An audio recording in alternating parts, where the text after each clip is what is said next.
Pas. Mana Laili suruh ke depan? Suruh ke depan. Apa? Kamu ngomong apa jelas? Oh. Tayyib. Pertemuan yang lalu kita sudah membahas beberapa hal terkait tentang furudul wudu. Kemudian sekarang kita akan bahas secara lebih detail tentang furudul wudu. Mungkin kita akan ulang sekilas fardul awal. Kemudian kita lanjutkan beberapa poin setelahnya, yaitu rukun kedua. Hadhil furudus sittatu qala al-musannifu rahimahullahu ta'ala nafa'ana Allahu bihi wa bi'ulumihi fid dharaini amin. Hadhil furudu as-sittatu hiya, inilah rukun-rukun yang 6, yaitu al-fardul awwalu an-niyatu. Rukun yang pertama adalah niat. Wahiyya lughatan al-qasdu. Secara bahasa adalah tujuan. Wa syar'an qasdu syai'i muqtarinan bi fi'lihi. Melakukan sesuatu yang diiringi dengan perbuatan tersebut. Wa yajibu qawluha bi awwali ghusli juz'in minal wajhi. Falau ghasala syai'an min wajhihi qabla an-niyati fa innahu la yujzi'uhu. Dan niat itu diiringi pada awal basuhan bagian pertama dari wajah. Maka jika seseorang yang membasuh sesuatu dari wajah sebelum dia meniatkan toharoh tersebut, maka itu tidak sah. Jadi dipastikan sebelum satu tetes air yang kalian gunakan untuk membasuh wajah itu sampai ke kulit wajah, niat sudah dilafatkan atau niat sudah niatkan dari awal. Kemarin kita sudah bahas, setidaknya ada 3 yang kita perlu niatkan. Pertama, toharah untuk sholat, atau toharah untuk apa? Mengangkat hadas, atau toharah untuk melakukan sesuatu yang wajib. Dan alal aqal, ya niat untuk wudhu. Itu untuk konteks orang-orang yang apa? Sehat. Maka di sini wayanwi al-mutawaddi'u as-salimu, yaitu kalau kondisi orang normal, niatkan di 3 poin tadi. Niat untuk sholat, toharah untuk sholat, atau toharah untuk mengangkat hadas, atau untuk mengangkat hadas saja. Alal aqal, niat wudhu. Adapun yang kedua, yaitu kondisi yang tidak normal, amma daimul hadasi fa innahu yanwi istibahatis sholah. Istibahatas sholah. Masalan, ay as-simahu bis sholati syar'an wala yasihu an yanwiya raf'al hadathi. Dalam kondisi orang-orang yang punya penyakit dan tidak memungkinkan dirinya untuk suci dalam setiap waktu, maka niatnya tidak toharoh lagi, tapi sebatas agar menjadi formalitas diperbolehkannya sholat. Kemarin kita sudah sampaikan, dulu di zaman Rasulullah itu ada seorang sahabiah yang kemudian mengadukan dirinya selalu mengeluarkan darah. Maka beliau meminta fatwa kepada Rasul, apakah dengan kondisiku ini aku harus meninggalkan sholat? Kemudian beliau diberikan jawaban, kalau kamu lagi haid, maka tinggalkan sholat. Kalau sudah selesai, bersihkan dirimu dan kemudian sholatlah. Nah, dalam mazhab Syafi'i, masa minimal haid seorang wanita itu berapa? 1 hari 1 malam. Adapun waktu maksimal adalah 15 hari. Kok berarti ada seorang wanita yang mengeluarkan darah lebih dari 15 hari, maka di hari ke-16 dia sudah tidak dianggap darah haid lagi. Kok ada wanita tidak hamil, tidak melahirkan, darah keluar lebih dari 15 hari, maka darah yang hari ke-16 itu dianggap bukan darah haid lagi, tapi darah Allah. Maka konteksnya kata Rasulullah itu bukan darah haid, itu darah yang keluar dari urat. Maka bersihkan dirimu dan sholatlah. Nah, dalam kasus wanita itu berarti wudhunya dia itu adalah sekedar untuk apa? Niatkan untuk diperbolehkan sholat. Mungkin ada juga yang sudah tidak bisa menahan pipis, kemudian sedikit-sedikit keluar air kencing, atau dia tidak bisa menahan, mohon maaf, dari BAB-nya. Ya berarti yang penting dia sudah wudhu, segera sholat. Tapi di situ dia apa? Niatkan untuk agar boleh sholat. Wa ammal mujaddidu fa innahu yanwi al-wudu amasalan. Orang-orang yang hanya memperbarui wudu, maka dia niat wudu saja. Walau nawal mutawaddi'u ma'an niyatil mu'tabarati at-tabarrud au tanazzuf sahha wudu'uhu. Kalau orang yang sudah niat wudu dengan yang disyariatkan tadi, niat toharoh, kemudian dia punya niat yang lain selain toharoh, misalnya pengen supaya lebih bersih, lebih segar, nggak apa-apa. Tapi kalau dari awal niatnya, saya mau wudu biar tidak ngantuk, saya mau wudu biar tidak kotor wajahnya, kemudian dia sholat, maka sholatnya tidak sah, karena dari awal niatnya bukan toharoh, tapi sekedar apa? Membersihkan wajah. Maka penting nih, niat nih paling awal. Kamu kalau niat, sekalian niat wudu, syukur-syukur ngikuti apa? Sahabat Bilal, sekalian untuk apa? Sholat 2 rakaat setelah wudu, menjaga wudu, itu lebih afdal. Kalau tidak, ya misal kamu wudu, niatkan toharoh sekalian. Kemudian rukun yang kedua, al-fardhus tsani, rukun yang kedua. Ghuslul wajhi, membasuh wajah. Wa hadduhu tulan, batas panjangnya. Ma baina manabitish sya'ri, bisa sya'ri, bisa sya'ri, ghaliban wa muntahal lihyaini. Jadi panjangnya, nah ini yang unik itu panjangnya wajah itu dari tumbuhnya rambut secara umum. Nah, kalau ada yang lapangannya luas berarti pokoknya dari awal di situ. Nah, ada yang lapangannya luas tuh. Lapangan luas ya berarti dari tumbuh pertama. Kalau dia lebat kemudian lapangannya sempit, pokoknya dari pertama dia tumbuh rambut. Sauki langsung diukur gitu. Lapanganku luas tidak nih Sauki? Ya. Ya kira-kira segitulah, rambutmu seberapa itu diukur. Masing-masing kan beda-beda ya.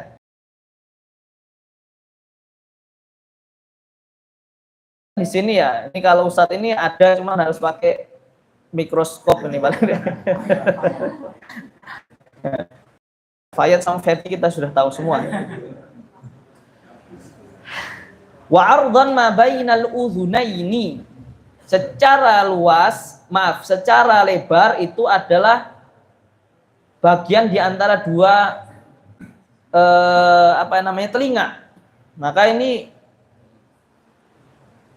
keluar dari hal yang wajar. Biasanya kan lebar itu tidak lebih luas daripada panjang ya. Nah, ini panjangnya wajah itu lebih pendek daripada lebarnya wajah. Paham nggak ini? Ya kan kalau kamu ukur gini, ini kan satu jengkal lebih ya. Ini kan lebarnya gini, kalau panjangnya kan kayak gini. Nah, panjangnya lebih pendek daripada lebarnya. Nah, itu pengecualian itu. Ya memang wajah kayak gitu. Apalagi yang wajahnya lonjong tuh. Atau bunder. Nah, kalau bunder itu mesti lebih panjang lagi tuh lebarnya. Wa yajibu ghuslu jami'i sya'ri alladhi 'ala al-wajhi zahiran wa batinan kal hajibaini wal ahdabi wasyaribi wal anfaqati sawa'un kana khafifan au katsifan. Dan membasuh seluruh rambut wajib, Yang mana rambut itu maksudnya rambut yang di atas wajah. Ada rambut alis, ada rambut bulu mata, ada kumis, ada syarib itu kumis. Atau anfaqah, yaitu rambut yang berada di bawah bibir. Jadi yang disebut rambut di atas wajah itu ya ada alis yang punya, atau bulu mata, atau kumis. Kumis itu yang sini ya. Ya itu atau bagian bawah bibir. Mau tipis ataupun lebat. Nah, di sini standar tipis itu apa? Perhatikan. Fasya'ru al-khafifu ma yaral mukhatibul basyarata min khilalihi fi majlisit takhatub. Wasya'rul kathifu ma la yaral mukhatibu al-basyarata min khilalihi fi majlisit takhatub. Standar tebal dan tipis itu adalah ketika seseorang itu melihat, orang yang kita ajak omong tuh melihat rambut dari bayangan, dari pandangan pada rata-rata orang ketika ngobrol. Itu kira-kira ya 1,5 meter kan orang ngobrol, kelihatan tuh si rambutnya, bagian kulitnya kelihatan. Oh berarti itu dianggap khafif. Kalau kasif kebalikannya. Kalau tebal, maksudnya rambut tebal itu ya kalau kita ngobrol dengan orang kemudian rambutnya itu tidak kelihatan kulitnya. Kulit rambutnya tidak kelihatan, itu berarti dianggap apa? Rambutnya tebal. Ya kira-kira 1,5 meter rata-rata orang itu ya langsung lihat kanan kiri itu rambutnya tebal atau enggak itu. Wa yustathna min dzalika lihyatur rajuli wa 'aridahul kasifani fayakfi ghuslu zahiriha faqat. Pengecualian dari yang dijelaskan tadi adalah jenggot seorang laki-laki beserta jambangnya yang lebat, maka cukup membasuh bagian atasnya saja. Walaupun nanti dalam sunnah kalau punya jenggot lebat ya berarti boleh di selah-selah gitu. Nah di sini beliau juga menyebutkan yang disebut permukaan dari jenggot itu bagian atasnya saja. Adapun yang bagian dalam itu yang bersentuhan atau diantara permukaan dalam atau kulit ya intinya dalam jenggot gitu.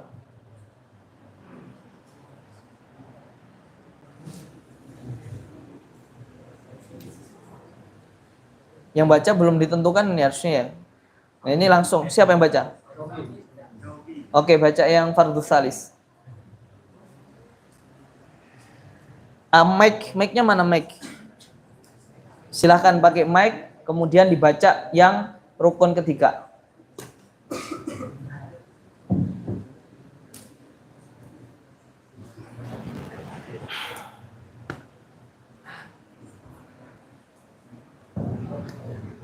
Bismillahirrahmanirrahim.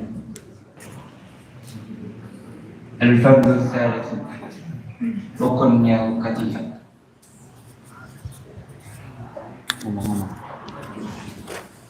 Ghuslul yadaini ma'al mirfaqaini. Membasuh kedua tangan beserta sikutnya. Sikut. Fayajibu ghuslul mirfaqaini. Maka membasuh kedua siku itu wajib. Yajibu ghuslu ma 'ala yadayhi min sya'rin walau kathifan.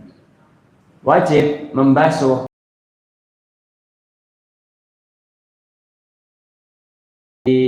yang di atas tangannya itu adalah dari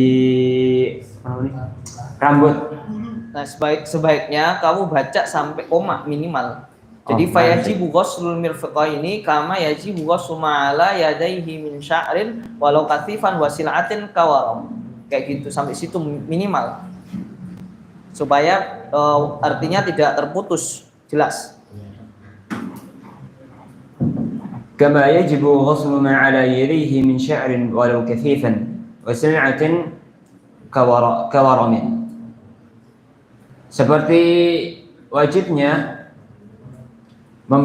membasuh apa yang ada di atas kedua tangan seperti sya'r, seperti rambut, walaupun itu lebat.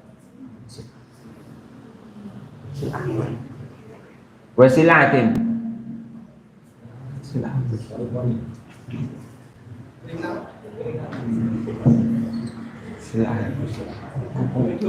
Pinjol. Walau itu Pinjol seperti bisul. Pinjol seperti bisul itu tetap harus dibasuh. Wa izalatu ma 'alaihima min ha'ilin kawasakhin mutarakimin. Dan menghilangkan apa yang di atas kedua tangan tersebut, min ha'ilin, dari hal-hal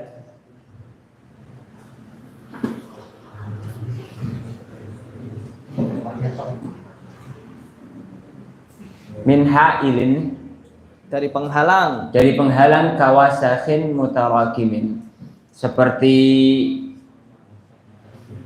kotoran yang menumpuk. Wa kasibghatil 'azilati lil ma'il ladzi tasta'miluha an-nisa.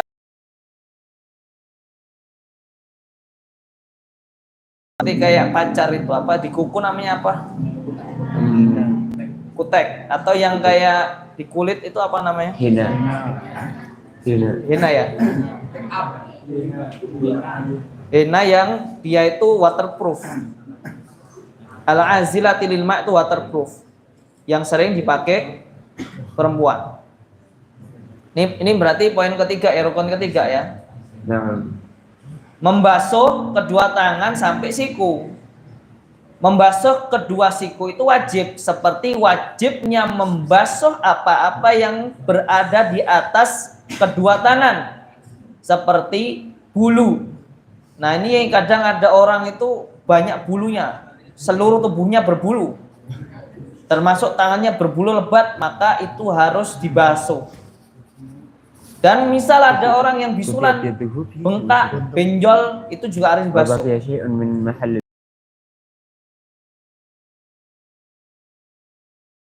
Seperti noda-noda atau kotoran-kotoran yang menempel.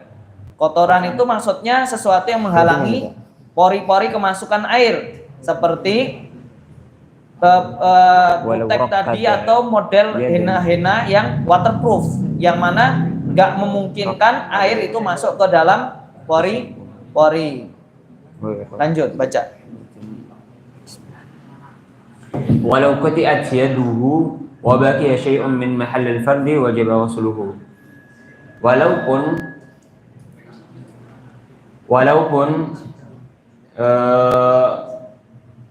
tangannya itu terpotong dan tersisa sebagian syai'un, sebagian dari mahal fardi, sebagian dari tempat yang wajib dibasuh itu tetap harus dibasuh.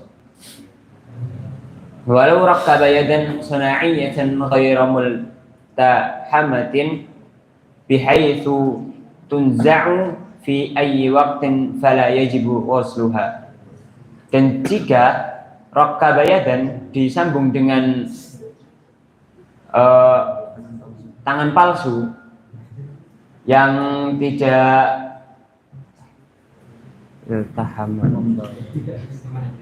tangannya yang tidak permanen bisa pasang lepas. Maka tidak wajib dibasuh tangan palsunya itu. Ya.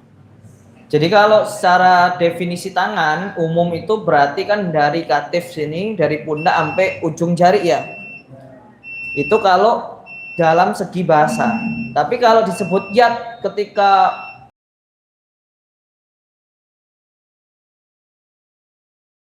Katif. Pergelangan tangan. Apa namanya? Pokoknya pergelangan tangan ini kan. Jadi jangan nanti kok, oh ini potong tangan, tidak sampai sini. Wudu itu sampai bagian siku, minimal itu, atau dilebihkan sedikit. Walaupun nanti ketika kamu mau lebih afdol lagi, sunnahnya adalah dibasuh lebih banyak, kayak gitu.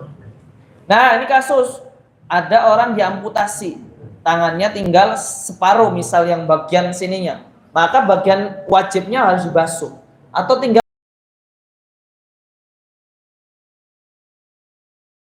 lebih tangannya sudah hilang, maksudnya sudah tinggal setengahnya seperti ini, berarti dia tidak perlu membasuh secara fardu wajibnya. Adapun kalau ternyata dia pakai tangan palsu dan itu bisa dilepas, maka dia tidak wajib membasuh tangan. Yang keempat, Al-fardhu rabi', rukun yang keempat. Mashu syai'in min basyaratir ra'si aw sya'rihi. Mengusap sebagian dari kulit kepala atau rambutnya. Walau ba'dha sya'ratin fi haddihi. Walau hanya sebagian rambut dari batasnya. Bi an lam yakhruj asy-sya'ru an haddir ra'si bil maddi min jihati nuzulihi, dengan tidak mengeluarkan yukhrij atau yakhruj? yakhruj Ya la yakhruj. Laisa yukhrij. bi an lam yakhruj sya'ru. Lam yakhruji sya'ru an haddir ra'si bil maddi min jihad nuzulihi. Jadi membasuh, ini tadi membasuh ya, bukan mengusap. Mengusap. Jadi babnya kepala itu diusap, minimal dari sesuatu kulit kepala atau rambut, walaupun rambutnya itu ya minimal sebagian saja, minimal di bagian sebagian rambut saja. Nah ini terkait dengan pembahasan di ayat wudu yang tempo hari, bahwa perbedaan pemahaman bi ru'usikum, yang mana dalam mazhab Syafi'i bi di sini adalah ba tab'idiyah, yang konsekuensinya secara perbedaan pemahaman bahasa, maka dalam mazhab Syafi'i tidak disyaratkan untuk semua kepala dibasuh, namun hanya sebagian. Nah, maksudnya sebagian di sini misal rambutnya panjang, kemudian yang dibasuh itu ujung rambutnya atau yang dekat dengan kulitnya. Yang dibasuh yang dekat dengan kulitnya. Misal rambut panjang nih sampai lebih dari batas kepala gitu. Rambutnya sampai leher misal atau lebih dari itu, maka yang dibasuh itu yang bagian tumbuhnya tadi, bukan ujungnya, kayak gitu. Oke, kita lanjut sebentar. Falau kharaja sya'ruhu an haddir ra'si bil maddi min jihadi nuzulihi famasaha alaihi lam yakfi. Kalau ada orang basuh yang bagian ujungnya saja, maka dia enggak sah wudunya. Wala tushtaratul yadu li khusulil mashi, dan tidak disyaratkan tangan itu untuk membasuh. Tapi ini yang unik, bal lau balla min dilan wa wada'ahu ala ra'si kafa. Seseorang membasahi handuk dan meletakkan handuk tersebut ke atas rambutnya, ke atas kepalanya, maka rukunnya atau wudunya sah. Li'anna syarta usul ma'i, karena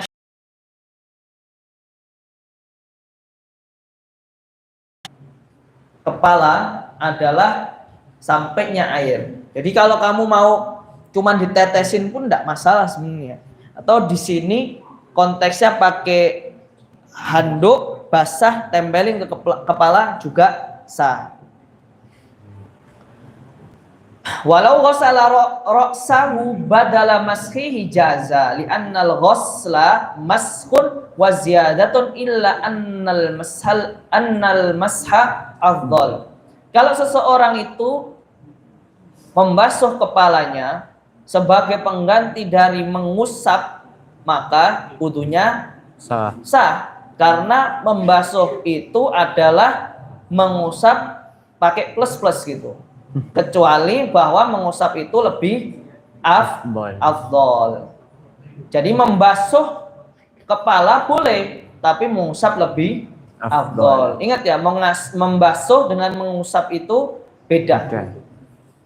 Walau kana ala ra'sihi imamatun lam yakfil mashu 'alaiha bal yamsahu 'ala ba'di ar-ra'si thumma yakmulul masha 'alaiha nadban.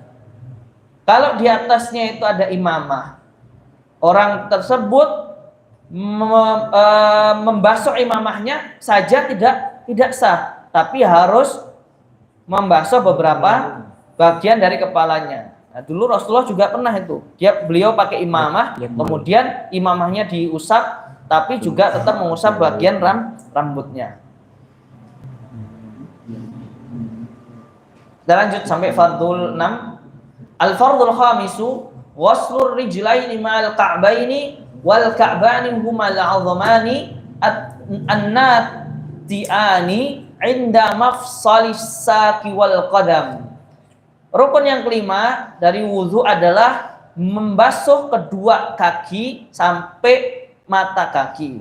Yang disebut mata kaki adalah tulang yang menonjol di antara atau pada sendi di antara tulang kering dengan telapak kaki. Nah, itu yang disebut mata kaki. Jadi mata kaki di sini disebut detail banget nih. Yaitu adalah benjolan tulang yang benjol di antara sendi tulang kering dengan telapak kaki. Fayajibu ghasluhuma wa ghaslu ma 'ala rijlaini min sya'rin wa sil'atin wa nahwihima. Dan membasuh apa-apa yang berada di atas kedua kaki dari rambut ataupun benjolan itu dan sejenisnya itu diwajibkan. Jadi membasuh kedua kaki dan apa-apa yang di atas kaki dari bulu, rambut ataupun yang sejenisnya, dan juga mungkin ada benjolan, mungkin ada daging tumbuh dan sebagainya, itu wajib dibasuh. Wa idza kana labisan khuffaihi jazalahul mashu 'alaihima yauman wa lailatan 24 sa'ah idza kana muqiman wa 3 ayyamin bilayaliha ithnata wa 70 sa'ah idza kana musafiran tubda'u min nihayatil hadas. Nah, ini menarik ini. Jadi ini bab mashul khuffain. Jadi mungkin mengulang ya. Boleh seseorang itu kemudian tidak membasuh kedua kakinya langsung, tapi boleh membasuh penutup kaki yang dia pakai sebagai ganti dari membasuh kulit kaki. Misal seseorang memakai khuf. Nah, khuf itu bukan ya itu jenis sepatu, tapi spesifikasinya adalah sepatu yang kemudian menutup mata kaki atau rukun wudhu.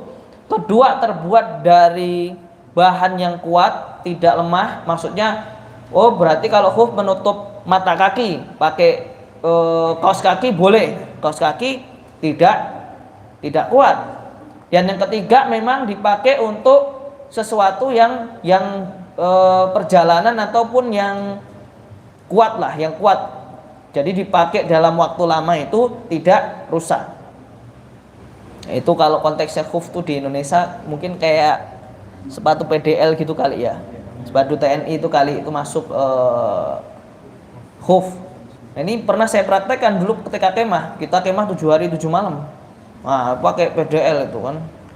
Nah, itu ya enggak perlu kita harus lepas-lepas, ribet banget. Cukup kalau wudhu, semua anggota wudhu yang rukun-rukun dipenuhi, pas bagian khuf cukup bagian atasnya. Syaratnya adalah ketika kamu memakai khuf tadi dalam kondisi suci dari hadas kecil ataupun besar. Oke. Nah, ini masa diperbolehkannya mengusap khuf itu adalah 24 jam. Dimulai dari kamu berhadas. Misal, sebut saja Galih. Dia pakai khuf. Si Galih makainya jam 7. Nah, dalam fatrah sebelum dia pakai khuf tadi, dia sudah suci dari hadas kecil dan hadas besar, baru pakai khuf. Dia baru kencing jam 9. Berarti 24 jamnya dimulai dari jam 7 apa jam 9? Jam 9. Itu sampai nanti 24 jam, berarti sampai jam 9 malam lagi. Itu ketika dia mukim. Ketika dia safar, maka 3 hari 3 malam atau 72 jam dimulai dari pertama kali hadas. Nah, ini sebenarnya ada penjelasan lagi, mungkin di kelas sudah dibahaskan. Ada kasus misal dia sudah niat mengusap, ingin toharah dengan hanya mengusap khuf, tapi ketika dia itu musafir sudah sampai ke rumahnya lagi, itu maksudnya sudah niat 3 hari untuk safar, kemudian tidak sampai 3 hari dia apa? Sudah sampai rumah. Itu gimana hukumnya? Berarti dia hukumnya seperti hukum orang yang mukim. Enggak kemudian, oh saya sekarang lagi safar nih, berarti kan jatahnya 3 hari 3 malam. Kemudian nanti sudah sampai rumah masih berjalan 3 hari 3 malam, tidak. Tapi dia dihukumi seperti orang mukim lah lagi. Terakhir, al-fardhus sadisu at-tartibu kama marra falau tarakahu walau sahwan lam yasih wudu'uhu wa yasqutu tartibu. Nah, ini nanti. Jadi rukun yang keenam adalah tertib. Maksud tertib itu adalah tidak boleh rukun yang satu mendahului atau diakhirkan dari rukun yang lainnya. Niat pertama kali, maka niat awal. Tidak boleh niat kemudian diletakkan ke rukun ketiga. Membasuh wajah adalah rukun kedua. Nggak boleh wajah kemudian dijadikan atau dilaksanakan setelah rukun ketiga atau keempat. Itu namanya tertib, yaitu berurutan. Seperti yang sudah disebutkan tadi. Kemarin masih ingat gak tuh? 2 alasannya harus tertib itu. Dari segi ayat, masih ingat gak? Dalilnya tertib kemarin. Apa Jak?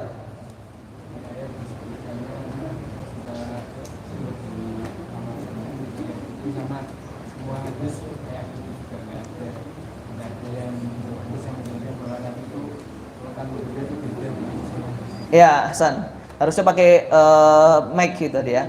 Jadi di ayat wudhu itu memang urutannya seperti itu. Logikanya, kalau memang tertib bukan rukun, ngapain diurutin? Yang kedua, dari hadis-hadis tentang wudhu Rasulullah itu seperti itu, urut. Kalau memang ternyata urut atau tertib tadi bukan rukun, mungkin Rasulullah kadang sesekali ya nggak perlu urutan wajah dulu, kaki dulu kek, atau tangan dulu, kan nggak. Ternyata dari semua riwayat yang menerangkan tentang wudhu, Rasulullah tidak pernah wudhu dengan berbeda urutannya. Itulah mendasari kemudian tertib ini menjadi satu rukun dari rukun-rukun wudhu. Tapi ada satu tertib ini bisa tidak dilakukan dalam 2 kondisi. Idza kana alaihi hadatsun akbar.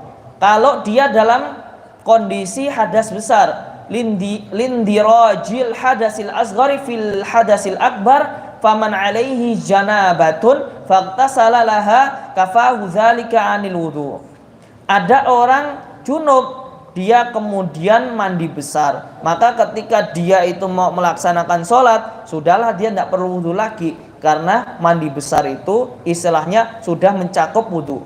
Jadi kalau kamu sudah mandi besar, niatnya toharah, menghilangkan hadas besar, maka tak perlu kamu wudu lagi ketika sholat, kecuali memang kamu batal.